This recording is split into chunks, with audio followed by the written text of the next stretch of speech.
Hello, everyone. Welcome back to another episode of Decred In Depth Live. Thank you all for your patience. I know many of you are very excited about today's guest. Before we get started, I want to try something a little new. I haven't done this in the past, but we get way more views than we do engagements. And so if you guys can just go ahead and like, comment, share this video. It's very easy to do. It costs you nothing. It's good for the algorithms and it's good for the Decred community. So if you guys can just start off by doing that. And yes, now on to the interview. Chris Dannen is founder and managing partner at Iterative Capital. Iterative Capital is a New York-based cryptocurrency investment managing firm with holdings in Decred. Many of you guys are familiar with Chris, and so we're very excited to have him on. And without further ado, hello, Chris. Hi, everyone. Hi, Eduardo. Thank you for taking the time to come in and talk with us. Many in the community are very excited. We have a lot of questions, but most of the community probably knows who you are. But for those who don't, can you give a brief background, education, work, whatever you'd like to share? Sure. So I guess that, our relevance to Decred is that we're a large Decred miner and holder. We've been mining Decred now for, I guess, a little over 2 years in one form or another. And by way of background, Iterative Capital is one of the first cryptocurrency investment managers, which that term was kind of a joke when we started in late 2015, early 2016. We did a number of pooled vehicles, which had fantastic results for investors. And in 2018, 2019, one of our funds had an allocation for mining. So that's when we chose to make a bet on Decred because to get to scale with Bitcoin miners, it was going to be a very expensive proposition. And we kind of knew the tech and we knew the economics, and we figured like this is an adjacent bet to Bitcoin. It's similar to Bitcoin, right? You're still ASIC mining, but it was a much more approachable, economic scheme to into Decred mining than it was Bitcoin mining at the time. So that's sort of where we went in deep down the rabbit hole. We had a lot of reasons to like the Decred project before that, but that's my main perspective today. Throughout the interview, we're going to very quickly jump into design thinking and some of the theses that you've had surrounding Decred. Yeah. But before we do, just broadly, can you answer why Decred versus Bitcoin? Well, I sort of think that's a trick question of sorts. I like Decred because it's so much like Bitcoin, and it's a lot of the virtues that Bitcoin stands on, Decred preserves. And I think Decred is additive to Bitcoin. I don't think we could have had Decred in a world without Bitcoin. So I see them as complementary, and I think that because Bitcoin is by virtue of being the first proof of work protocol, there's always going to be it's not going to be a dynamic project, right? There's always going to be an element of conservatism to Bitcoin that is in service of maintaining this foundational layer of a digital gold like thing. You don't want people experimenting terribly much with that layer. But for currencies that come after, especially currencies that are kind of architecturally similar to Bitcoin, such that you can do things like atomic swaps on the DEX and stuff like that. For currencies that come after, you want them to be Bitcoin-like enough that the same value that applies to Bitcoin applies in this new coin, right? Proof of work, very similar approach to consensus. Obviously, in Decred, you have this hybrid system, which improves things a little bit, but anything that someone likes about Bitcoin, they will also find in Decred, right? But then you also have a bunch of other functionality and a bunch of other design decisions that were made that I think could make Decred easier to work with for a business, let's say. So I'll always say that Bitcoin should be the ultimate trading pair for all cryptocurrencies, and I'm sort of a Bitcoin value maximalist in the sense that like I want that to be the digital gold, but I think there's a serious race out for what is the number 2 or number 3 layer, an asset. And I think it's possible that whether it's Ethereum or Decred or anything else, on a long enough time scale, that number two or number three player is going to be as important or more important than Bitcoin, um, by virtue of the fact that Bitcoin will eventually popularize enough, become enough of a standard that, just like there's one form of everything when an innovator first invents something, there's one standard for electricity or one standard for credit card messaging, whatever. Those standards eventually expand as more players get into the space, and people start to realize that they have different needs. One doesn't always suit. So I know that's kind of a long answer, but yeah, I sort of see them as linked together in their fate. You've kind of answered this question, but we're going to just dive in very deep from the very beginning. This question comes from Todd F. Mackey. Shout out Todd. What narrative do you find that Decred fulfills in this space, world, etc.? So if I had my choice, the narrative would all be about corporate adoption and corporate utility. I don't hear a lot of people beating that drum besides me, and it may be because if you come from outside of the enterprise software world, it's a really obscure and kind of boring place, right? Like you would think that what goes on at Dell and Microsoft and Oracle and HP is, a bunch of paper pushing, but it's actually, I think that's the most interesting, most cutthroat part of the software world. Consumer software it's interesting, to have your mom or your sister or your brother using an app you made. Like that's, on some level, that's probably very satisfying, but I don't think about that at all in cryptocurrency terms. I think about what are banks and businesses using, because ultimately what we all use as consumers trickles down from what these big institutions choose. So I would, if I had my choice, I would make the Decred narrative all about corporate adoption and say to corporations, look, you see Tesla and MicroStrategy, like we all think they're a little bit crazy to put so much money, in particular in MicroStrategy. They're betting the farm, right? Maybe you could say they didn't have much to bet to begin with. It was kind of like a junk stock. But they've put all this money now into Bitcoin, and they basically can't move it, right? Unless they're going to buy and sell more, they basically don't touch it. That's not a terribly big improvement on corporate balance sheets of yesterday, right? Maybe there's some resilience you've added against inflation if inflation is going to be a persistent thing.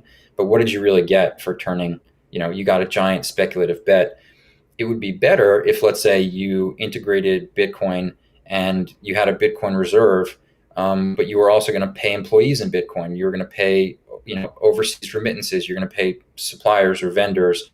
You're going to pay contractors, right? Let's say you have contingent workers and they're working by the hour or by the task. Like that's a situation where cryptocurrency is actually really useful, right? You can programmatically pay 10,000 part-time people all different rates. As long as you have the data coming in, you can get some transactions going out, whether it's hours worked or bounties completed or whatever. I don't think Bitcoin is really great for that, because to move a Bitcoin in a corporate context is like, it's like doing a NASA launch, right? You need a lot of security. You need to know who has keys, who's in the room. The wallet, Bitcoin Core does not make that hell of a lot easier for people. It's basically the same as it was when it was Satoshi's client. So, and that's all by design. That's a great thing for Bitcoin. But I think Decrediton could be, expanded or built upon to be a really powerful enterprise treasury tool, let's say. So anyway, I'll stop there. That's the narrative I like for Decred. A little bit of background context for the listeners to this question. In a previous life, you spent time as a consultant. You spent a lot of time inside large dysfunctional organizations focusing on design thinking.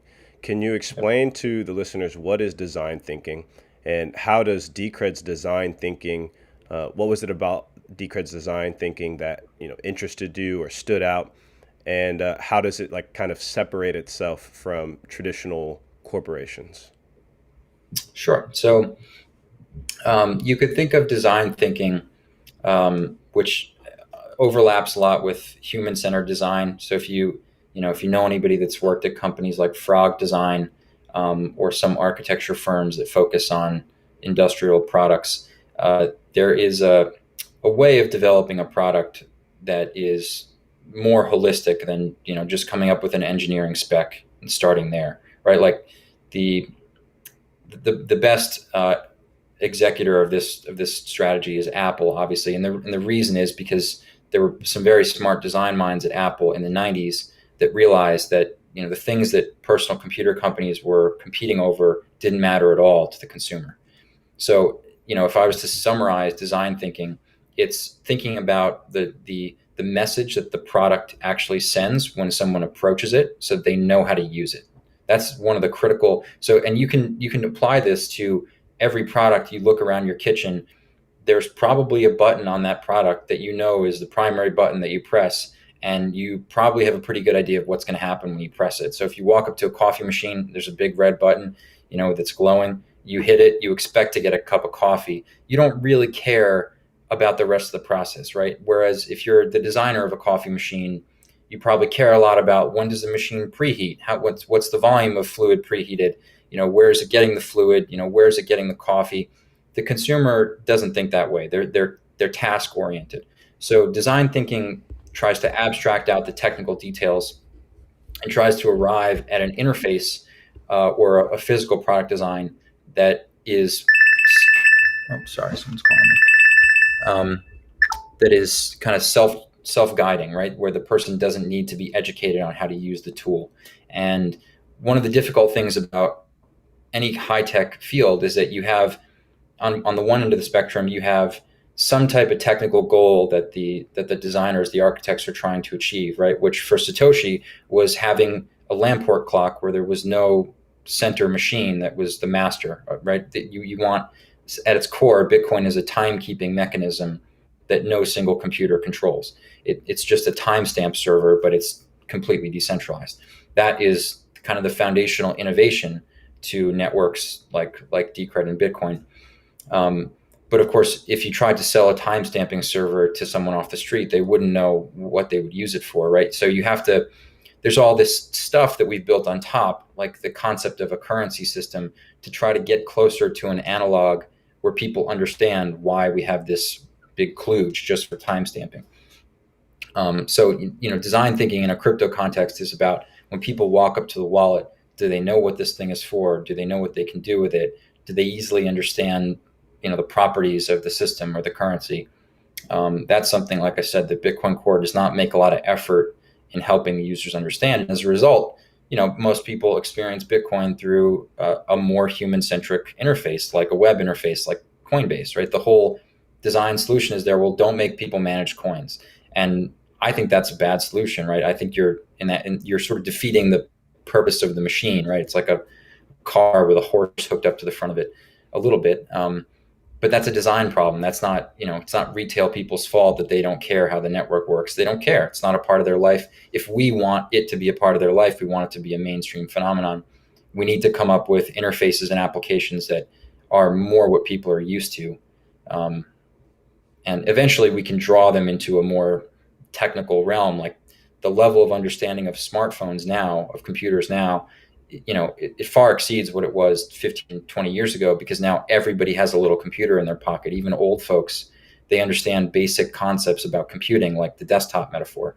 Whereas it was really kind of a battle to get people to accept all these metaphors that are necessary for computing. So does that answer the question? I mean, that's... Absolutely. Yeah, no, it does. And it just made me think about whenever I first started learning about Decred, the first thing I did was download the mobile wallet. And like you said, like the design and the intuitiveness of like engaging with that piece of software, like I remember it being very distinct from, my user experience with, say, MetaMask. So I think that makes a lot of sense. Yep. In 2018, you said Bitcoin destroys organizational structures. How so, and where are we in this evolution? Well, I probably said that for lots of reasons. But the primary reason is it enables, it takes away a lot of the power from the planning bureaucracy in a corporation if money is automatable. So let's say, for example, that I'm just picking a fictitious example. Let's say you work at a company. There's like a treasurer or controller type person that releases budgetary amounts that you need to have your group do its work every month or every quarter or whatever. let's say that the person that is the treasurer or the controller doesn't particularly like your division. They don't like you. They don't like your face. They don't like your employees. They think that the company shouldn't even be doing what your part of the business does. In every corporation, there are these opinions that develop internally, like, oh, that division, like, they never make any money, or that division, they're really lazy. Well, now you've put yourself in a position where you have to play a political game to get your budgetary allotment, right? You have to, be nice to this person and hope that they disperse your money. And if they don't, they can make you look bad. You won't get things done on time because you didn't get funded. But maybe, the buck stops at you. And if your unit fails to deliver, no one's going to say, was it because, like, the budget officer wouldn't release the money on time? They're just going to look at you and say you failed, right? So when there's people at the top that are controlling the disbursement of capital, you automatically get a political situation where you're not guaranteed that disbursement. In an environment where that budget is set, let's say once or twice a year, and that money is pre-allocated, or it's allocated based on some technical requirement, like, well, if these two achievements are unlocked, like, they get extra funding. Right? You remove, first of all, you're forced to scrutinize the definition of success, right? If you're automating things like budget disbursement, it means you have to think very carefully, like, what is a good trigger to disperse a bonus pool, or like a pool of growth capital or whatever. What does this group actually have to hit?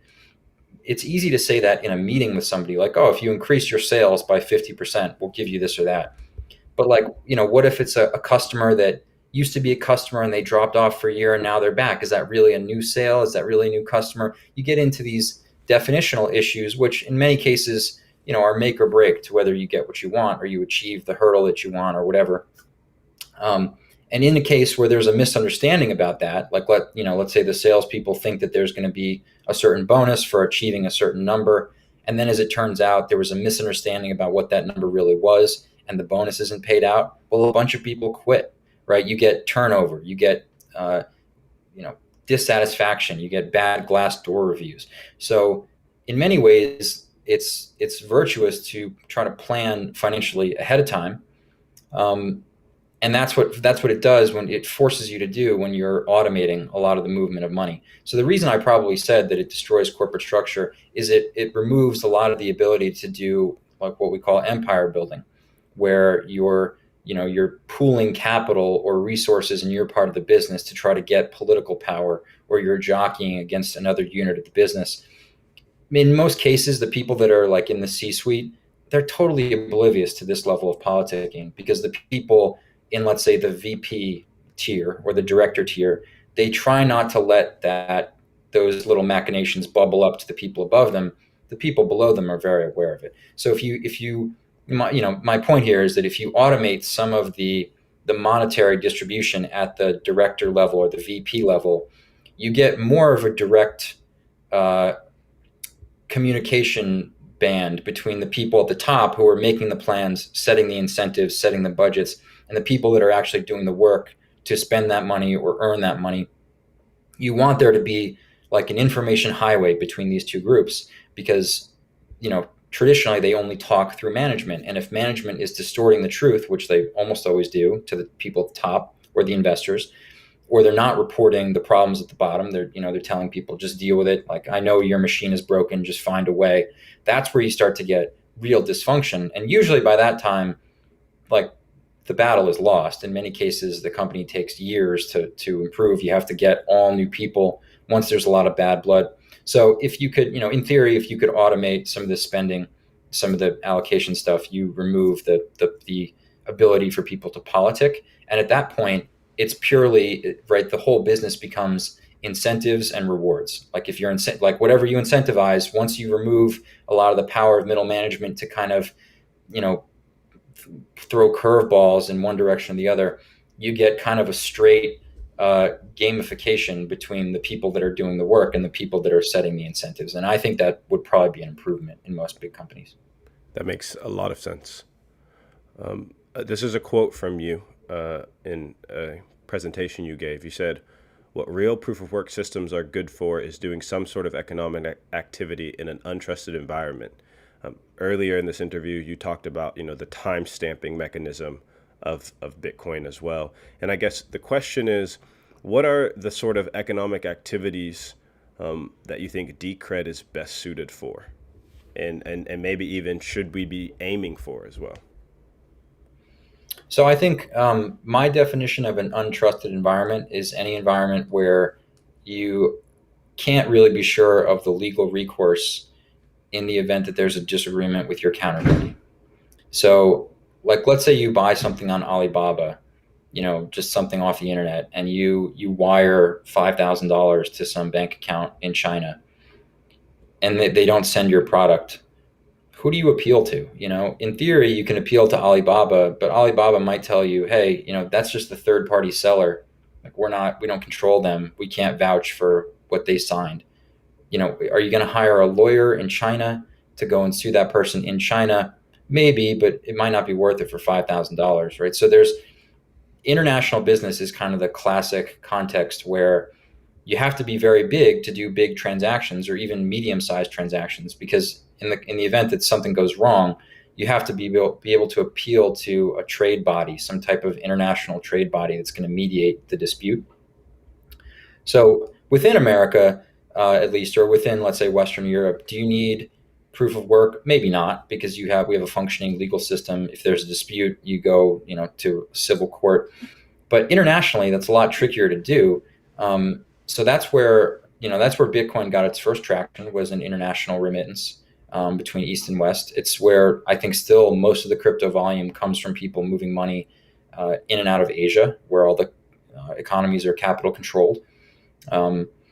So, that's what that quote refers to. I think Bitcoin has obvious disadvantages for business remittance and for, payments, just because, number one, the market risk, and number two, it's not easy to respend that. You have to go and cash it out for local currency.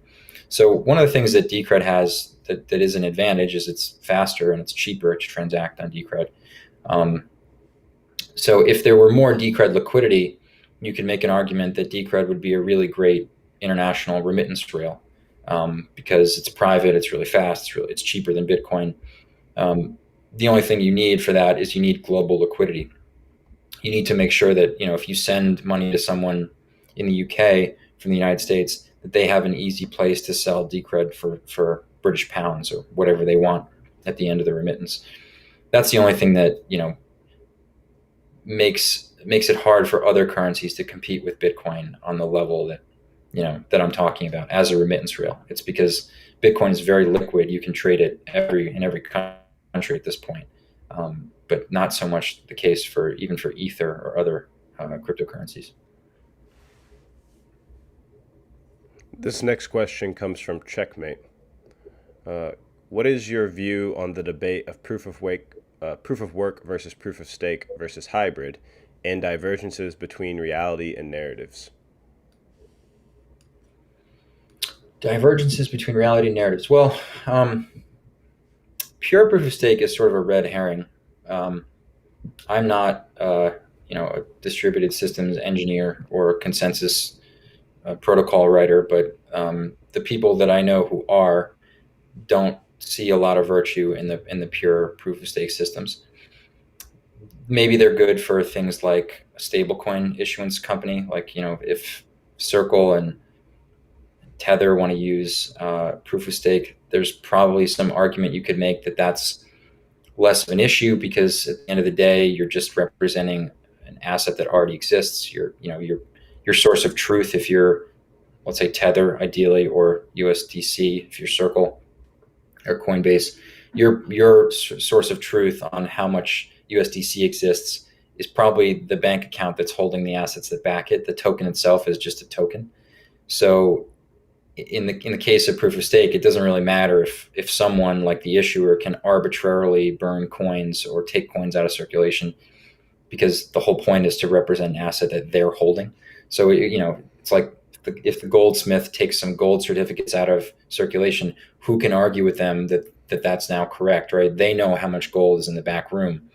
So that's the one caveat I'll say for proof of stake, that for centralized issuers, for private blockchains, that, there's really no drawback. Where it becomes a problem is you're trying to use this cryptocurrency in an untrusted environment, and there is no asset backing it, right? So what's on the ledger is the only source of truth. That's when I think you really need proof of work.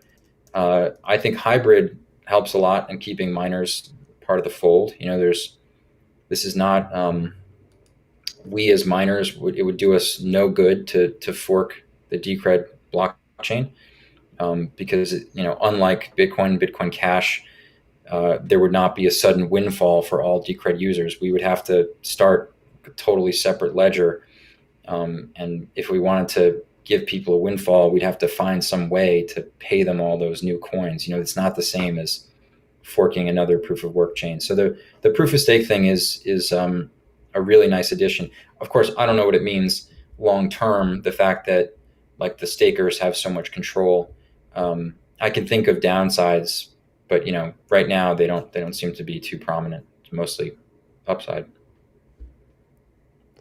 How do you see proof of work fitting into the future of energy markets, and how does Decred fit in? This question also comes from Checkmate. I think every major power producer is going to be a crypto producer at some point, and probably Bitcoin because it's got brand recognition. But Decred is liquid enough now, and it's traded widely enough now that I hear people asking me, like people who are thinking of starting miners, thinking of buying miners and starting a mine. I hear them ask me, like, do you think we should mine Decred? And I mean, the answer to that, as an aside, like really depends on the person and their risk appetite and how much capital they want to put up. Mining is a very difficult business to get into, especially during a bull market. But for them, what they're mining is really secondary. They just want to know that there's a market for it. And these tend to be, to your question, they tend to be people that already have power, and they're kind of thinking like, where can I apply this power economically? So I think everybody's going to start to use it at some point. The question is, where are the natural buyers of all that Bitcoin that might be produced? If we have tons of hash rate that comes online in the next 5 years, let's say, a bunch of big private equity firms decide they don't want to miss the crypto rush or the Bitcoin rush. Now we have a bunch of natural sellers who are like earning all this Bitcoin or all this Decred. Who's buying it is a bigger question to me, and what for. And so I think that's the much bigger question than what becomes a proof of work, or what role does proof of work play. It's like, what role does the currency play that makes the proof of work ecosystem function? Because for every producer, you have to have someone that wants to buy and hold it, or buy it and use it. So anyway, that I'll stop there. But there's a virtuous cycle that needs to be happening there, that I think much more about than proof of work in isolation. And I've been thinking a lot about it too since listening to you speak in previous podcasts and such. And I definitely want to be able to dive into some of those discussions when we talk about, the DEX and centralized exchanges later in this conversation. We'll also ask about institutional money and like this virtuous cycle, like you've kind of been discussing. I definitely want to dive into it. But before we do that, I have kind of two questions, so I'll just kind of put them in one because they're very similar. Why is it important to create a place where people want to lend Decred and take on Decred denominated debts and sell products for Decred? Again, this kind of gets to that virtuous cycle we've been talking about. And do you expect to see a debt type ecosystem develop around Decred? If so, when? If not, why not? That question comes from King Solomon Mine, aka Geostone. Thank you for that question. Yeah, that's probably the hairiest part of the crypto liquidity conversation, is what actually generates growth and demand, and at least in terms of like industrial history, credit markets help economies grow, and where you have ample credit, where you have the ability to borrow, you have the ability for people to take moderate amounts of risk on ventures that they think might pan out, and often do. I often don't, but you need, it's like somebody needs to be able to. We would not have the economy we have today, for better or worse, if someone wasn't there willing to lend venture capital. or create debt so that somebody can like buy a corporate bond so that some corporation can go out and grow and do its next phase of whatever it wants to do. Some people abuse this system, right? Like we have guys like Elon Musk, whose entire goal in issuing bonds for Solar City was to get himself bailed out, right? So not everybody uses the system appropriately, but that's a separate question. You need a vibrant bond market, let's say, and market for credit, or else businesses have a really hard time getting the capital they need to grow. And we don't want to go back to a phase where, like, the colonial era was literally an operating model where you don't borrow so much, you just go pillage someone outside of your country, or you go like engage in piracy for 6 to 8 months until you have the capital you need to then go over and start your colony. So it's better if we have a professional market of financial services practitioners that are engineering these bonds and making these loans. You don't want what I would call like a Kickstarter venture type of world, because retail people are terrible at business. They're terrible investors. Putting capital to work is an insider's game, like by definition. And in many cases, the person that is lending you the money or investing in you in a business context might be a partner, right? Might be a distributor. It might be somebody that they have some strategic element that they're trying to get. Let's say, they sell products like yours. A perfect example is the food and beverage market. Whole Foods is like one of the big seed investors in new health brands for food and beverage. And it's because if it's a hit with consumers, they can take it nationwide in a couple of weeks. And now they have a new brand that's a cash cow. So whether it's like coconut water or acai water or any number of these other like things that you see when you walk into a deli in New York, many of those are venture-backed projects that may or may not achieve traction. But if they do, the backers that invested in them are the kind of companies like the distributors, the marketers, the supermarket chains that can actually achieve scale. And when a business achieves scale and it's actually making money, that's like on human civilization level, that's a freebie. Like, you've just created value out of nothing, right? And it's not just the marginal value that you're creating when you buy the product for more than you sold it. You've created, in some cases, a brand, a lifestyle, a way of thinking. Like, I know this sounds like corporate speak, but it really does change the way people think. Like Lululemon, if you're going to buy the yoga pants, you might be interested in a yoga class, right? Yoga was not a thing when I was a little kid. Like, women did gymnastics. Suddenly, every woman is into yoga, and a lot of guys too. And I would bet that like half of them started with the pants, right? They didn't start getting into like Eastern religion. They started because they saw someone in some cute pants, and they realized there's a whole lifestyle associated with these cute pants. And they decide they want to make that a part of their identity. So, this is a long-winded way of saying that credit markets give us these kind of cascading successes that you get in a free market, and that are really beneficial for everybody that lives in that market. It rises the tide. Maybe in some cases it has negative effects too, but the fact remains that you don't have a great economy, you don't have a functioning system unless there is a credit market. What you get if you don't have that is you get people hoarding, you get kind of deflationary price tendencies, and you get like pillaging, right? If the money is always deflating and always becoming more valuable, you'll do more and more things to get your hands on the gold, right? You'll go out and do a crusade to go get the gold. And that's not good for the overall system, right? That creates instability. So if we want Decred to be used and we want a Decred economy to grow, it's going to need something like a DeFi type of community where people can collateralize loans, they can borrow, they can lend to other people, they can get yield.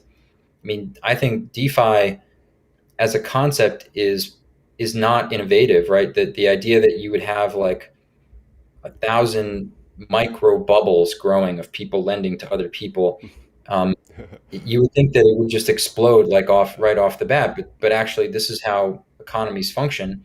And as long as there's enough players and the value is diffuse enough and there aren't enough, an overwhelming amount of defaults, you start to get an environment where asset prices start to grow. And whether that's NFTs or real estate, Like, you want asset prices to grow over a long term. You want your economy, whether it's a physically located economy or a digital economy, to be a place where people want to do business, where they want to be. And that's what's going to create people talk about scarcity a lot in crypto, but scarcity is only a factor if a lot of people want into one space that is by definition limited. How do you make people want to get into that space? Well, you create an environment where asset prices are increasing, so people want to own assets. You create an environment where yield is high, so people want to lend. You create an environment where there is the ability to borrow. That's just like having a physical economy where all the things are just right. And sure enough, people, if you build that kind of economy, people show up. They look at what they're paying, maybe in taxes, what they're not earning in appreciation, and they go somewhere where they feel like there is appreciation for their capital. So it's kind of like base layer human economic behavior to go to where the opportunity is. And to create the opportunity, a lot of times you have to have a group of people there to willing to shoulder a little bit of short-term risk for long-term payout. Those are kind of like the whales of an economy, right? They don't have high time preference. They're willing to give up access to their liquid cash or liquid Decred now, but they're expecting a bigger yield over the long term. Those people with low time preference are the ones that bootstrap the economy for everyone else, because there are going to be newcomers that want to start projects. They don't have any capital. They just have skills and manpower. So anyway, I think that's Decred's already set up for that in many ways because of the Politeia system. But it hasn't had yet, any explosive success that would kind of draw attention to it. And whether gimmick or not, things like NFTs, they bring a lot of attention to the Ethereum ecosystem, and now the Solana ecosystem and Avalanche. So I'm not saying that Decred should do NFTs, but there needs to be, I guess my summary point is there needs to be a place where whales, or people that are holders of capital, can basically buy risk for the promise of a future return. And there are people there that are going to engage in some economic activity that are willing to sell some upside of that economic activity in exchange for reducing their risk. There needs to be a market where that stuff is happening, or else people are going to go find money where there is a market for a loan or for a lender. Does that make sense? No, absolutely. And there was like so many just very insightful and interesting things you just said in that answer. And I think it's important that the community like hears your perspective, and also that we even talk about, like critiquing the project essentially, because it's like there's this, open source community of people who are like putting in their thoughts. And I think that even just by raising these issues, what it does is hopefully it gets people thinking about how we can start, like is it NFTs on Decred, or, how can maybe even start creating some Lightning applications that are very attractive to users. So I think it's very useful. On to our next question. And I might just kind of roll in two questions at once with this one, just because I want to be respectful of your time.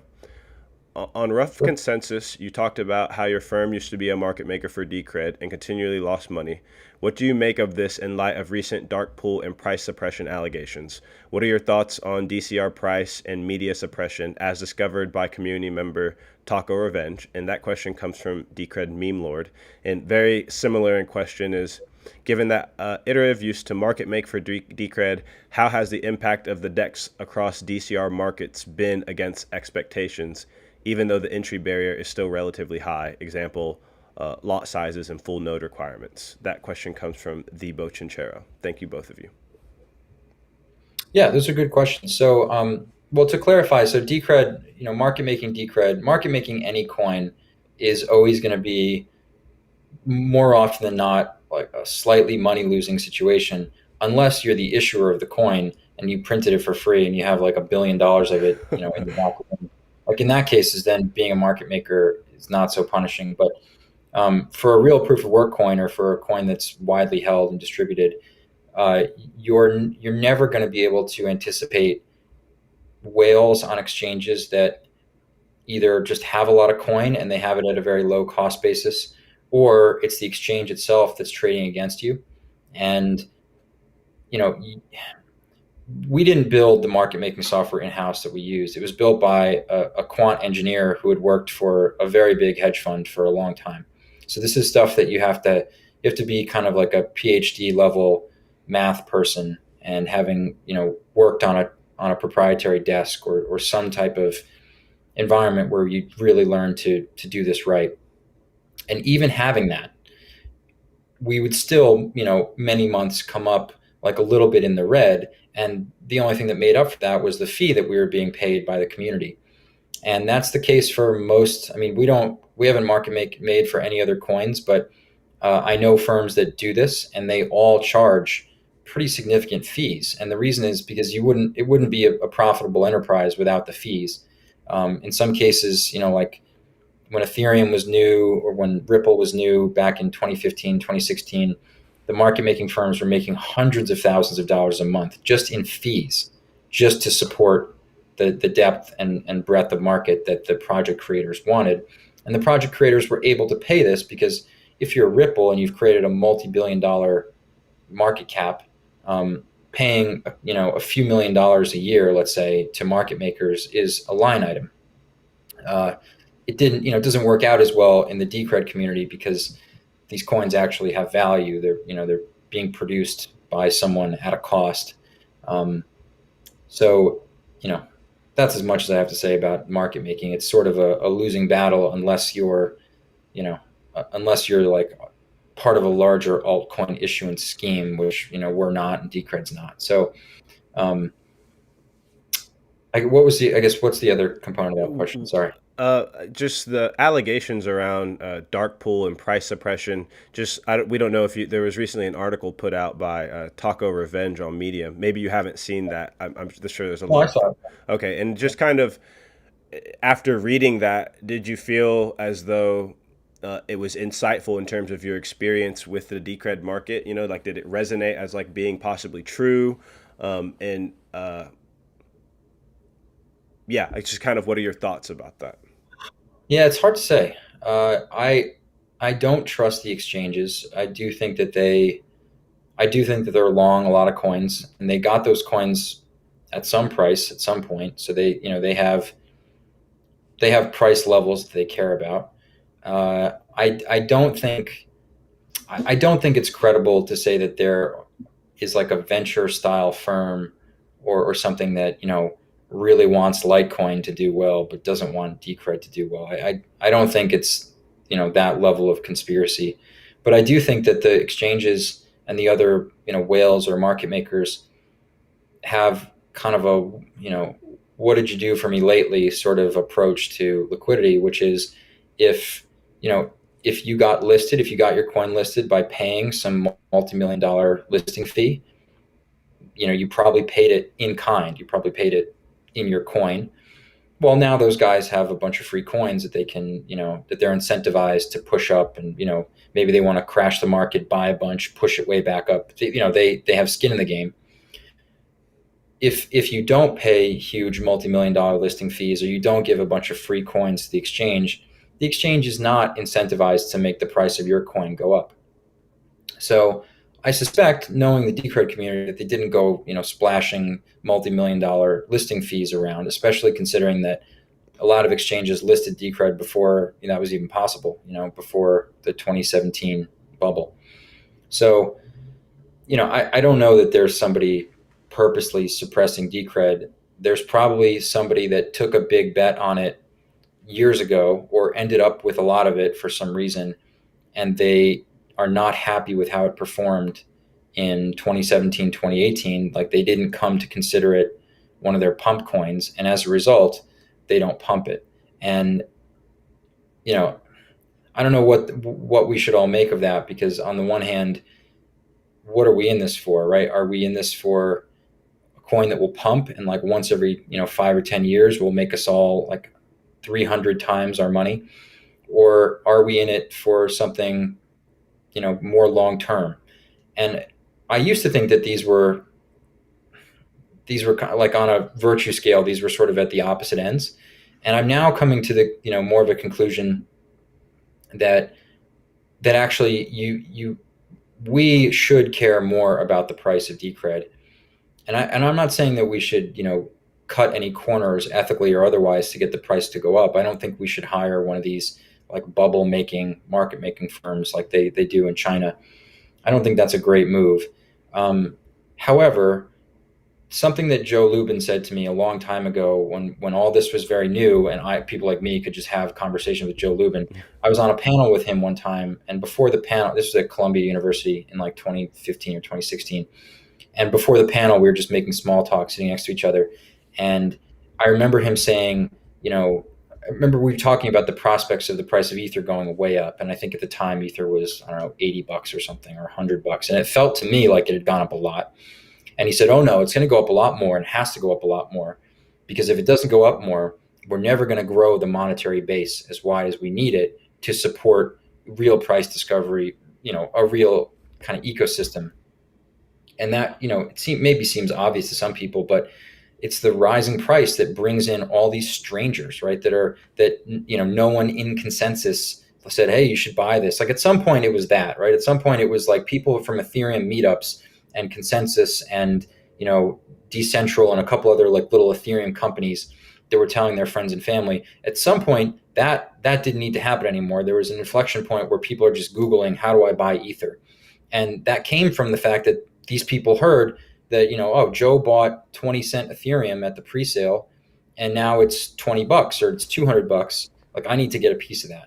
And that, for better or worse, is what drives most people to go and look up a cryptocurrency is they hear from somebody that it's going to go way up or it has gone way up. And in Decred, like the pump that we had from December until, May or whatever was unprecedented, but like nobody knew it was coming. And it was not, as far as I can tell, coordinated by a bunch of parties who might have spread the word or leaked the word. And for better or worse, like you kind of need these people. You need some people to insider trade a little bit to get the price of something up, and that hasn't happened in this market, as far as I know. No one's ever tipped me off and said, "Hey, Decred's going to be huge." Whereas people like strangers that they know I'm in crypto will tell me at a party like, oh, I know Ether's going to 10,000. And I'm thinking like, where did you hear that? Like in a taxi cab or something? That actually helps, right? To have some scuttlebutt. So anyway, I don't know if that answers the question, but I would say there's probably not any purposeful suppression. There probably is a bunch of people that bought Decred along with Dash and, Zcash and whatever the hell else was popular in 2016, 2017. And it didn't quite give them the performance that they expected or that they wanted and they got from Dash, let's say, which, is kind of used to be considered similar, right, with the masternode scheme. So I think a lot of people probably feel like the project let them down because their ambitions were monetary from the start. And once those people are kind of disenfranchised, they're just going to sell their coins when the price goes up. They're not, not in it, flogging it like they are with Avalanche or something new. So I still think there's time to create that kind of excitement, right? You can create that arbitrarily. Like NFTs created a whole new generation of Ether evangelists, but you do need some type of scuttlebutt to get people excited. You've spoken in the past with Check and Permeable Nino, bypassing SEX adoption, centralized exchange adoption, by focusing on DCRDEX and building a suite for exchange. Do you still feel this way for Decred to decentralize and be adopted further? And this question comes from Dr_Bitcoin_. I think the DEX has been an enormous success as far as I can tell. We have investors who have used it who are not computer people. I mean, not especially. And they've managed to get it set up. I see the liquidity now is pretty deep. It's not Binance level, but it's like in the same ballpark as Binance. So I think it's been an enormous success. I think it would be too soon to look at it and wonder what could be done better. I think it's just at the point now where the market is catching up. Like I'm sure you probably saw, Jack Dorsey was tweeting back and forth with the BISC developers. Like there's the Decred and the guys that run the project are, as far as I can tell, they're way ahead of things because they've been here so long. And there were ideas that we all talked about in 2014, 2015, 2016, when I was just getting into crypto. And those were old hat ideas that Satoshi had written about, like on Bitcoin Talk, or that Hal Finney had come up with, like, the playing card, collectible card thing, which is now NFTs. So these are all old ideas. Like, people that know this stuff have been thinking through the potential of these systems for a long time. And one of the difficulties for a project like Decred, which is already pretty far ahead on the track, is convincing people there's a track. Like, these things all, it's like fairly deterministic how these systems develop. Human nature is what it is. Distributed systems is what it is. There are certain things you can do. There are certain things you cannot do easily. There are certain things that we hope to do, right? There's an order of these operations. And I would say having a built, functioning, fairly easy to use DEX at this stage is still way ahead of the game. And there's not yet a narrative there about why people need that or why companies need that. But it's a much easier job to build the narrative than it is to build the DEX. Like, that must have been a monstrous piece of engineering, and especially when it's ERC20 compatible. I can't even imagine like what the core developer, they're probably ripping their hair out trying to make that work, because I'm sure it's technically very, very difficult. So the hard part is there. There just needs to be a narrative, I think. What are your thoughts on Stakeshuffle+DEX being one of those killer apps that drives usage? Something obviously changed when DEX minimum viable product and Decrediton 1.6 were released nearly a year ago. This question comes from the Bochinchero as well. Thank you for that question. Yeah, that's a great one. So I assume by stake shuffle you mean having fungible tickets. Yeah, I mean, because I always thought it was Coin Shuffle plus plus, so I'm not entirely sure what he means. Yeah, I'm pretty sure. I don't know for sure, but it sounds like it refers to having fungibility of tickets. So I think that's a cool idea. I think it would be cool if tickets were liquid and you could trade tickets. I don't know if that's technically feasible. Maybe it's not. Where the architecture is at already is too mature. But staking, you're buying a bond, right? So I think it would be a better. I don't know how much of this I should say, because I don't know if it's possible or not. But to me, it would be better bond making infrastructure if, number one, anybody could issue a bond. So not just the treasury, essentially, which is how I think of the existing staking, right? You're staking. It's not really the treasury, but essentially there's one central bank in the world of Decred, right? You can buy their bond or you can fuck yourself. There's really nowhere else to go. You can't use Decred to buy bonds in other denominations. You can't go buy a Bitcoin bond with Decred, right? So in this world where we're kind of stuck in kind, I would want there to be different maturities, right? Like, there should be, staking is on average, I think, like 4 to 6 month lockup, but you never know until the day your ticket's on stake. 6 months is definitely on the longer end, but I've had things take 6 months to unstake. So if you're like in a real world, in a real economy, you can't have a dynamically maturing bond. That's like complete insanity. People need to know when they're going to get liquidity, especially anybody that's putting in significant capital. Like, if I get this in 4 months or 6 months, that's a big difference, right? That changes. Like, the price of bonds is determined in part by the maturity. How long is the lockup and what interest am I paying? That's going to have kind of a seesaw effect on the face price of the bond. So we know what the face price of a ticket is in the Decred system. Like, we can see it in the wallet, but you don't know the other variables. You don't know the maturity. And as a result, and the interest rate is linear and decreasing, but it's not like the system tells you what your effective rate is when you take when you stake the coins. You actually have to kind of go digging for it. Like, what is the annualized staking rate now? So when people stake coins, like when our investors stake coins, the first thing they ask me is like, what's the interest rate on this? And I have to tell them, like, I can't tell you exactly, but I know it started here and it's going to end up here, and we're somewhere on this like linear curve. So expect, X percent. That's really not the way, that's not ideal for people that are evaluating a financial decision. They would need to know, number one, like, can I sell my stake to someone else? Like, let's say I want to get out early. my plans have changed. Should I be able to sell tickets to somebody else? I think so. Yeah. Is there a discoverable price for that ticket? Absolutely. That someone is going to pay. There's going to be a discount, obviously, if you stake 10 Decred, and then that those are locked up for, let's say, 6 months, but tomorrow you change your mind and you want to go sell that stake.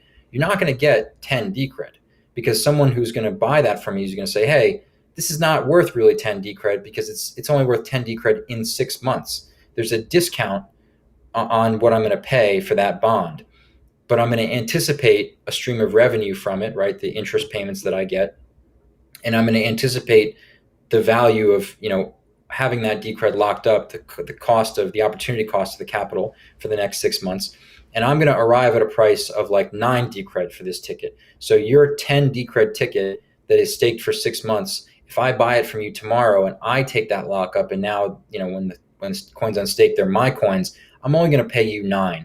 And I make 1 Decred of principal on that transaction plus the interest. Well, if you're the person that's trying to sell their stake, you might be really happy with 9 Decred, right? You get most of your capital back, and you can go do what you want to do. So I think that's kind of critical for a fixed income type of instrument. You want some liquidity for that bond once you own it. You don't want to just have to wait till it matures. And ideally, anybody that needs capital could go and sell bonds denominated in Decred. And I'm not sure how that would look on Politeia, or how that would look on a technical level. I'm just purely speaking in terms of ideals, but it would be great if other people could make Decred denominated bonds, and based on the risk, maybe it's more or less than the standard staking rate. If it's a higher risk type of higher return, situation, you offer like a junk bond with really high yield. If it's more secure or more safe than your perception of locking up in the Decred system, maybe it would offer a lower interest rate. But having a market for interest rates is ties back to the market for credit that I was saying. It's pretty critical in getting people to use the tech and the coin. This next question comes from Mad Skrilla 1 on Twitter. Is it time to spend money and resources to code up BitGo in an effort to build merchant adoption? And how do we find ourselves on a derivatives exchange? Yeah, that I saw that BitGo question pop up on Twitter. That is a good question. I have several opinions. I mean, one opinion that I have is that could be something that the Treasury, that someone proposes and the Treasury gets together and funds and builds. However, I think it would be better if it was an outside company, because I think the Decred DAO has a lot of, it provably has a lot of advantages, right? The development velocity and the quality is way higher than on other projects. I think the downside is that the Treasury is kind of a monopoly actor in the Decred ecosystem. So it's like Decred is this like communist country where only the government is allowed to sell bonds, and only the government is allowed to pay interest, and only the government is allowed to fund new construction. And if you want to fund something, you got to get it passed by the government. That is the making for a very orderly and functional society, but not one that is high growth.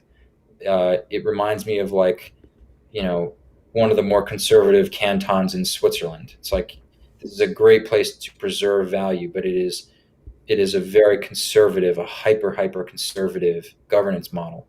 And I think you could probably kill 2 birds with 1 stone if you had a third party company that wanted to do a BitGo type solution. Because what I think Decred really needs is it needs other big stakeholders. It needs other commercial businesses or institutions of some sort that want to get together and really use the consortium infrastructure and say, okay, we're going to take a big piece of the Decred market cap. We're going to buy, $100 million of Decred or $1 billion of Decred. So now we have a voice in how this thing develops, and we're going to develop our tool over here.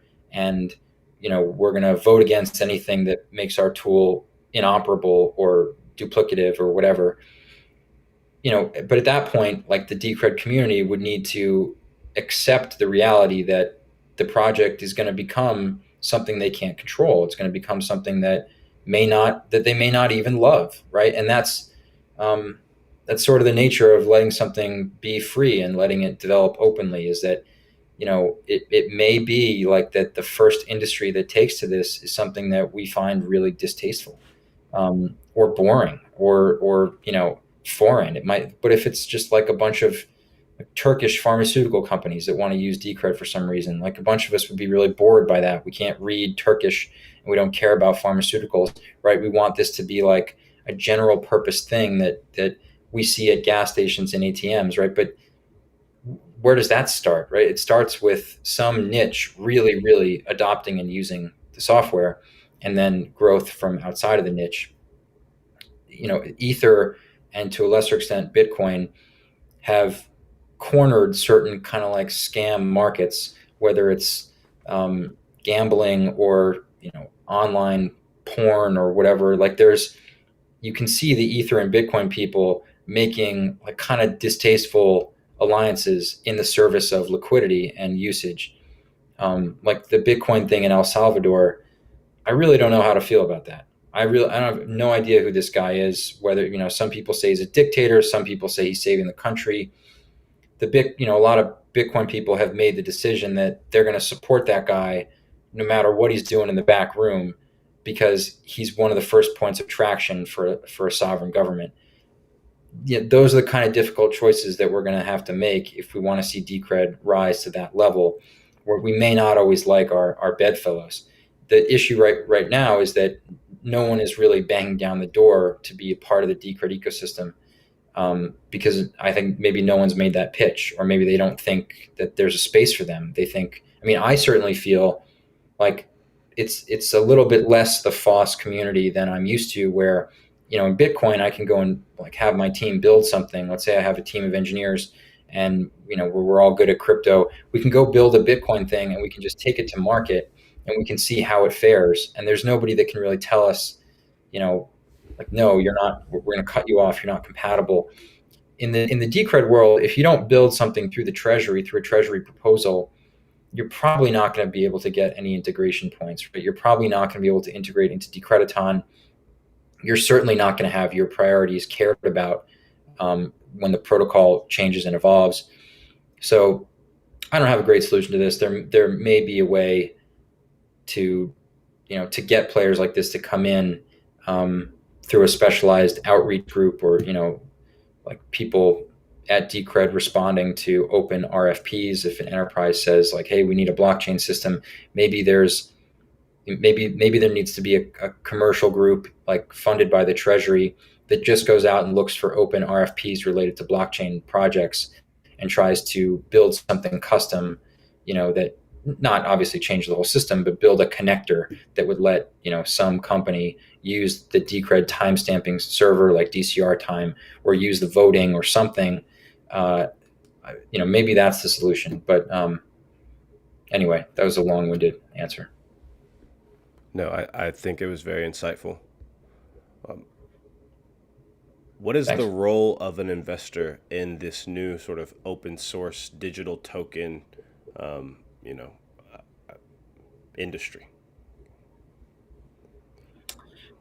When you say an investor, like a retail person, or like a person that runs a venture? Institutional, like, yeah, Institutional. venture, yeah, just because I guess the question stems from this idea that you kind of become a partner with the project, and so I think the thought is, does that shift the way that institutions view investing in this space, and sort of what value add should they be thinking about bringing to a projects? Yeah, I think that's kind of the question. That is a good one. The trouble for most institutional type people, the trouble with crypto is that it's a binary bet on the entire asset class. Like when you invest in Decred or Ether or whatever, you're not going to escape whatever fate befalls Bitcoin and Ripple and all the rest. So in some sense, you're either in crypto or you're not in crypto. And that's the way that money managers talk about it. They talk about, like, do you have exposure to crypto or do you not have exposure to crypto? Which crypto is like a question that is so below the threshold of scrutiny and caring, because the whole asset class kind of behaves like one animal. And right now, when the market cap is like 2 point whatever trillion, 2.1 trillion, crypto feels hot, even though, like, those of us in the industry might not feel like, Bitcoin hasn't done anything spectacular in a few months. It's been May since we've seen all-time highs, but as a market cap, crypto is still way up. So people on Wall Street think that we're in like the apogee time right now because the market cap is so high. And inside the industry, the sentiment's like, well, Ether's breaking 4K, which is pretty cool. Bitcoin seems to be edging above 50. That's pretty cool, but it's nothing we haven't seen before. It's certainly not, a new bubble. So what role do they play? Well, they're the sort of the buyer of the aggregate instruments. They're the people that invest in the businesses that will make targeted allocations into one currency or the other. So if you're a venture firm of some type, you're going to splash money on a bunch of NFT platforms, but you're not going to tell them which currency to use. You're going to leave it up to them to use the library that they like best on the platform or protocol they like best. It's not usually in the purview of the investor to say, like, well, I'm also invested in this other coin. Why don't you guys, work together? You can use their coin, that kind of thing. That portfolio approach, it rarely works. It's really because, what your other portco might have may not be perfect for you, the blockchain company you just invested in, and you're trying to, fit a circle in a square hole. So I'm tempted to say there's like, it's a very abstract role that they have, where they need to be buying equity in crypto companies, or they need to be buying some type of index or ETF that, gets capital into the system. But I think VCs are probably the worst people to actually pick a winner in terms of the networks. And the same goes for, family offices and pension funds. I don't think they have any business buying and holding actual coins. They can just pick smaller investment funds or smaller projects that are going to pick the coins. I see these questions as going hand in hand, and we're coming to the end here. Kind of got like three more questions. I'm going to ask two in one. How should the project attract more institutional investors? And Kathy Wood has been on the record as saying, she's waiting for custodial solutions for Decred. Why do you think these custodial solutions do not exist? Well, I would say that is probably a more perfunctory type of problem than people would think. I think it probably comes down to, is there someone willing to write an insurance policy for $100 million of Decred? And I don't know how exactly insurance companies make their mind up on things like this, but I think it's more often than not, it's because they're invested or exposed in that coin, and they make such a windfall off of it, or they have so much of it, that they think, it's fairly low cost for us to write a policy to insure people. And insurance as an industry, as far as I can tell, I've never worked in insurance. I've consulted for one or two insurance companies, but they sit on piles of cash. They're cash rich businesses, and they're always looking for yield on that cash. That's basically their business. The money that you pay for the policy, that's not the big nut for them. It's what they do with the capital once it's in the bank, because it's like one every 100 policies they actually pay out. So all that cash they're collecting, it accumulates, and they buy treasuries, or they put it to work somewhere else. So I think that there are insurance companies that in 2015, 2016 bet on crypto with some of their cash, and probably did very well, and they found it economical or interesting to offer policies. So I think the biggest thing for custodial adoption is probably someone willing to write a Decred specific policy that if this is lost, we will replace it. I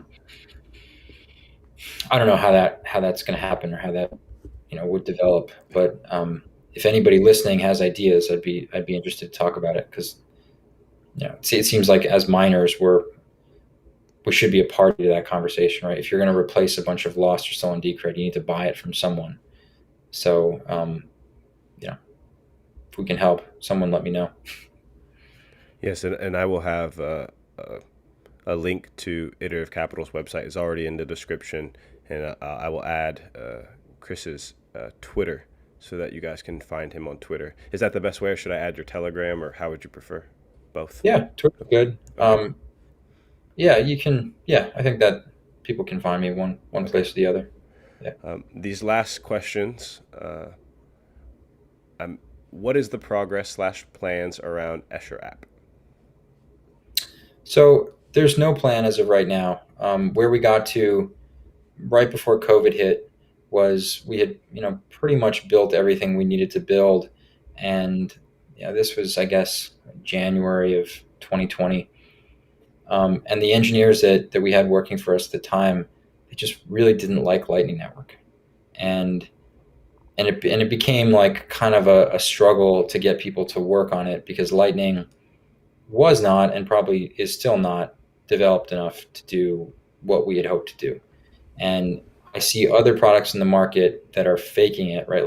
Like Strike app, for example, they just fake it. They're really not using Lightning in any appreciable way. What they've really done is they've used the brand equity they built up with the Zap wallet, and people kind of assume that Strike, because it comes from Zap Technologies, is somewhere somehow using Zap wallet. But I know how their system works, and they're just doing what banks do. You have to preload money onto a specific bank account. It's just like Square. So most people don't want to go and uproot their entire checking and savings relationship just because they want to use a Lightning app. And that's kind of the problem you run into, is that in order to build a business with Lightning, on Lightning, you have to have an enormous balance sheet. Like, you have to have more than enough Bitcoin, right? Because it's being locked up in channels. You basically have to have 2-to-1 for all the Bitcoin you're trading, because you need it in channel. You also need it out of channel, because the whole point of Lightning is fast. So if you have to wait for something to come out of a channel, you've defeated the purpose of trading over the Lightning network. When someone wants to go out of channel, you need to have on-chain coins at the ready. You certainly don't want to wait, or don't want to pay the fee to have those coins looped out of a channel. So number one is the balance sheet requirement. You have to have tons and tons of Bitcoin. And then you probably have to have equivalent US dollar notional or euro notional, whatever you're trading, because when people go between Bitcoin and dollars, you need to be able to pay them for your Bitcoin, for their Bitcoin, before you've actually taken it out of the channel and sold that Bitcoin to someone else. So it just makes it very difficult for anybody but the biggest players to offer this service. And the reason that the biggest players don't offer this service is because they don't need to. They make plenty of money doing base layer trading, or trading shit coins. None of the big trading desks that have the balance sheets that you'd need are at all interested in improving delivery for a long tail of retail clients. So I have no strong feelings about Lightning technically. Not being a C engineer, I would never and have never worked with Lightning firsthand, except to set up a node and to try to make a wallet work and send a transaction in the terminal. I've done all that. That all works well enough, I guess, as well as it maybe can work. It's the liquidity environment around trading over Lightning that is really, really hard to bootstrap. And we're not going to be the ones to do it. Maybe some big bank is going to take a bet. Maybe it's going to be Kraken or somebody else. But it's not our problem to solve, I think. This last question is a big one, but hopefully also maybe a little bit of a fun one. And it's kind of been answered a little bit throughout, actually a lot of it throughout this conversation. But what can Decred do to appeal to the masses?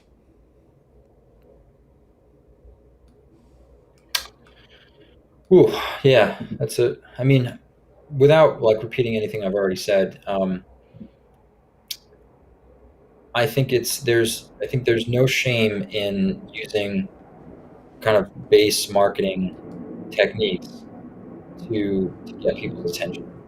Um, and that probably rubs a lot of people the wrong way. But there's a reason that digital marketing has become what it has become. Like, there's a reason that there are certain approaches to digital marketing or multi-channel marketing. It's because they just work. And unfortunately, like, I think people that are product people, I know I feel this way. I know a lot of other product manager type of people, certainly a lot of developers, they love building and they hate selling. And when they do sell, they want to sell on real value added attributes. They want to be able to say, like, my gizmo is going to make your life easier, faster, whatever. The problem is that is often not true in the first few iterations. Like, if you bought one of the first iMacs, you did it because you believed in Apple and Steve Jobs. It was basically a donation, right? The thing did not have serial ports. It didn't have a floppy disk drive, which was a real pain in the ass. Everything you had to do was either on a CD, didn't have a DVD player, uh, so either on CD or over USB, and those were not widely used standards. They existed, but they weren't. Everybody else was hooking up their zip drive through a serial port. So in order to make that jump, you had to care about the overall goal of a company like Apple. Just like early Tesla buyers, right? They get very little utility out of those cars. They don't go very far. They only have two seats, the original Roadsters. So if you're a real engineering company and you really care about product, like, somebody that the idealized version of a Tesla engineer or an Apple engineer, where they don't want to just include a serial port because everybody else does. They want to, advance their industry. If you don't want to sell people on how many serial ports your computer has, you have to sell them on the big picture. And sometimes the big picture can be really big. Think different is as big picture as it gets. And that's why I always talk about design thinking, because one of the critical things about design thinking is you have to abstract out the product to a level where you're just sending a message. Like, you're just stating an opinion about how the world should work better. And you should be able to articulate that without ever talking about the product. And this may seem like it's the territory of Fortune 500 companies, but it's not. The best small businesses do this really well. They have like a whole way of thinking that is associated with their brand, and they instill it into the people that work there, and they instill it into the people that walk through the door. They put it's infused in everything. And think different, or just do it, or any of these kind of like big picture purposey slogans, they might feel like nonsense. But if you've ever like worked with somebody at Nike, or you've been in the building at Nike, or you talk to they just do it. It's a place where execution counts, and everything else is secondary. And I don't mean that as a knock. I mean that like in a really good way. Like, Nike is a fabulously innovative company, because what's the motto? Like, don't fucking complain. Don't tell us like how or can't or why not. Just do it, right? And that really aligns with the athlete's mentality, which is, don't whine about practice, don't whine about training. Yes, you got up early. Yes, you're sweating a lot. Just do it. There needs to be an equivalent guiding principle that flows through not just the community, but the actual product, because there are going to be moments where you have to make decisions about the product, and you could really go either way. And actually, maybe there's no big difference materially. Maybe, there's no technical right answer in that, like in an interface, for example. You can measure things like how quickly people find a button or how quickly they move through a task flow.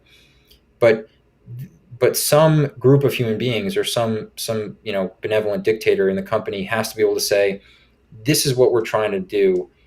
This, making this easy, making this possible, is what we're all about here. And it needs to be kind of controversial. It can't be a platitude, right? Like, I actually think just do it and think different are not platitudes. In most places, in most companies, in most cultures, doing things differently is not a great way to win friends, right? Especially in the business world, but even socially, right? If you're the first person to put on like a new fashion or whatever, you're going to get mocked and derided until everybody else gets on board, right? There needs to be a purpose at the core of things that's not a platitude at the level of like, well, like we believe in freedom or we believe in, like fairness or something. Nobody would argue with that, right? But that's nobody would argue. Like I think Decred is big on fairness. I see that kind of message, that slogan. Nobody would argue with that. Like you need to find a slogan where it's actually debatable, and you have to have a strong reason why you think that your approach is the better one for this time and place. Excuse me. Um, Otherwise, all this lower level marketing stuff is going to it's going to fall apart like a sandcastle in your hands, because there needs to be some overarching virtue or principle that runs through everything, and then it gets embodied in the product. And like that's all kind of details. It needs to be almost like a religious slogan. It needs to appeal to people almost on that level. Um, anyway, it's that makes sense. No, that makes perfect sense. And I mean, I'm sitting here trying to think for myself, like, well, what could it be? I don't think I'm creative enough to think of something, but I definitely hear what you're saying, and I agree as well. It We went a lot longer than I anticipated having you, and so I want to say thank you for your time. I also want to give you the last word. Was there anything that I didn't ask that you think I should have, or anything that you'd like to say to the community before we go? Yeah. Well, first of all, thanks for having me. It's a good conversation. People contributed great questions, but I will just add one final note to that last topic. I think that and this is a very relevant issue right now. There is a broader political argument going on right now. It's not explicit, but it's implicit. Whether it is better to have, and this is, I'm not talking about Decred or crypto, I'm talking about politically in the United States and in countries that function the way the United States does, where it has some indirect democracy, by which I mean people vote, but it is not the actual tabulation of votes that makes the decision, right? Like in our electoral college, the popular vote, I mean, the designers of our system knew that paper ballots were very easy to fake, and they used to be much easier to fake. Ballot stuffing used to be a rampant problem, especially in the Northeast, where you had like lots of people that were fresh off the boat. You get a few hundred Irishmen, you go ask them their names, right? You write down a ballot for them and you punch it for them, and then you go stick it in the ballot box. That used to be how Tammany Hall, the New York political machine, worked. They had all these people they employed, and they would basically just vote for those people. Those people didn't even know they could vote. They didn't even know they had voted. So the like real mass democracy concept, everybody has known for hundreds of years that direct democracy is a shit show, because whoever can pay to stuff the ballots will get the outcome they want, and you never know who it was. So the founders in the United States developed the Electoral College, and they developed the system they did in part not to rely on direct ballots. They knew that that was not a great way to translate the desire of the masses to the people running things. There's a debate right now that no one articulates specifically, but on the left, the debate is we can have direct democracy because we can computerize everything, and you can be relatively sure that even if we're not checking IDs at the voting booth, that only one human created that one vote. I think that the implicit argument in the American left is, when it comes to voting, is we have the technology now to do direct voting. And all you need is you need the government to be, in communication with people. They need to have your email and your phone number and whatever. They need to know your name because you need to be able to submit that ballot, and they need to be able to say, this is Bob Jones' ballot. You don't need to prove that you're Bob Jones, but just by virtue of the fact that they're, you can't easily just create human beings out of thin air. The number of ballots that are going to be fake is going to be relatively small, because there's just one for every person. And obviously I'm simplifying the argument, but that's the argument essentially on the political left, is like we should have as many people voting as much of the time. We should, really focus on enfranchisement, getting high voter turnout, and then we can look at those results and we can determine like what the majority of people want to do. There's another approach to this, which is more on the right hand political spectrum, which is, hey, we need that Republican system, not Republican uppercase, but lowercase Republican, where we have elected representatives that either interpret the mass ballot voting, or they occasionally override it because they know better for some reason. Either they have better information, they get security briefings from the CIA or whatever, or because they're just older and wiser. Like, those arguments vary. But I'm bringing this up because Decred is the first system that I'm aware of, like real independent proof of work verified system, to even make an attempt at letting people vote. And it has chosen kind of a middle of the road path, right? Like, anyone can vote that has Decred, but it's somewhat plutocratic in the sense that if you have a lot of Decred, you have a lot of votes. I don't know how intentional that is. I don't know if the guys that designed the protocol studied different voting systems. I'm sure they did a little bit, but it might make sense to come out and say, hey, voting is changing. There is now the possibility of voting in person. There's the possibility of 300 or 400 million voting people doing that at once on one single day, especially if it's through their phone or computer. We're going to get to a point where, say what you want about device security, someone's going to offer a product or service like Diebold, the people that make the voting machines, that's going to let everybody vote. And it's going to be, we're going to get to a point, at least in some places, like in California, where they have referendums on all kinds of things.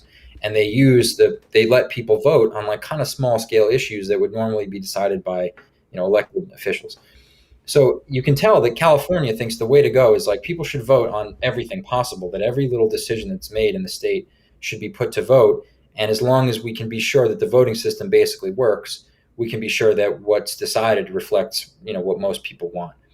There's another argument that says, either number one, you can never really know if the voting system's any good. I'm sympathetic to that argument, but eventually it's going to get to the point where people, just like with paper ballots, we get it as good as we can get it, and we have to trust it, right? It's better than not voting. You could also argue that just giving the vast majority of people what they want is going to end in one place. It's going to end in free money, right? It's the class president that says, I give everybody free soda out of the soda machine. Everybody votes for that kid, and suddenly pandemonium. So I'm trying to purposely tread in the middle here, because neither of these systems on their own works perfectly, right? You have essentially a constitutional monarchy on one side, and you have mob rule on the other side. And neither of those extremes, people have thought, is ideal. Otherwise, we would all do one or the other. There's something in the middle where people can vote, but they don't have to vote too much, and they don't have to be experts on the subject matter. And people have representatives, but the representatives don't control them and don't bully them, right? It feels like voting systems are the topic du jour, and it's a technical system that, it's not like you can have an opinion on a voting system. There are empirical ways to figure out which ones work better or worse. And people have measured these things and studied these things for hundreds and hundreds of years. If I were the person that controlled Decred marketing, I would come out and say, the situation we live in 2021, it's all about voting. We're politically at odds in the United States and elsewhere. The only way we're going to get through this without killing each other, literally, is if we have a really, really high integrity voting system. And whether that means everybody votes or whether that means representative votes, I don't have really an opinion on that. But the people that design voting systems had better, right? So the people that run Decred, they had better have strong opinions on why their voting system works the way it does, and why they didn't take one of the pre-existing systems off the shelf. Why is there not a layer of republic type of representatives along with the stakers that vote, right? There were all these design decisions made, consciously or unconsciously. Somebody needs to come out and say, this is how voting should work in the computer age, right? We have the independent time stamping server. We know that people can't, vote late or vote early. We solved that. Satoshi solved that. We know that, one hash, one address may not necessarily equal one person, but we have ways of, limiting the problems with this new system. But this is the new way of voting, and this is how we designed it. And and everybody that votes on anything should be paying attention to this. That would be the approach that I take to getting the word out, because everybody has something to say about a voting system, right? Whereas like all the other kind of platitudes or crypto specific issues like block time, proof of work, proof of stake, like regular people off the street don't know or care about that stuff. But if you ask them like, hey, should you vote for your taxes, or should somebody you elect, should they decide taxes? Well, that's a conversation everybody's willing to engage in. So I would take it there, but it means like planting a flag and saying that's the wrong way of voting. You see the way the French do it or the British do it, or you see the way that the state of Texas does it or the state of California does it. That's wrong. We know that's wrong. Here's how we know. Here are some states that do it right. Here are some countries that have success. This is what we based our voting system on. Hey, our voting system could actually be used by anybody, right? We could, any entity in theory could fork Decred or copy it or use maybe something Decred builds as voting as a service. Maybe that's the killer app. But I would think that you got to have like a controversial and debatable way of doing things that supersedes everything you do, that like the just do it type of anthem. And you have to be able to get attention with that and say, okay, well, where this really applies is in an area that's very relevant to everybody right now, which is voting and politics. Human beings as a group need a way to make decisions that isn't easily undermined. Like, this is how it needs to be done. That would be the approach, I think. I think that's a great message to send to the listeners to think about, a great way to end the episode. Chris, I want to thank you for your time. Thank you for coming and sharing your thoughts and wisdom with us, and answering the questions of the community. I hope to have you back on at some point in the future. And That'd be great.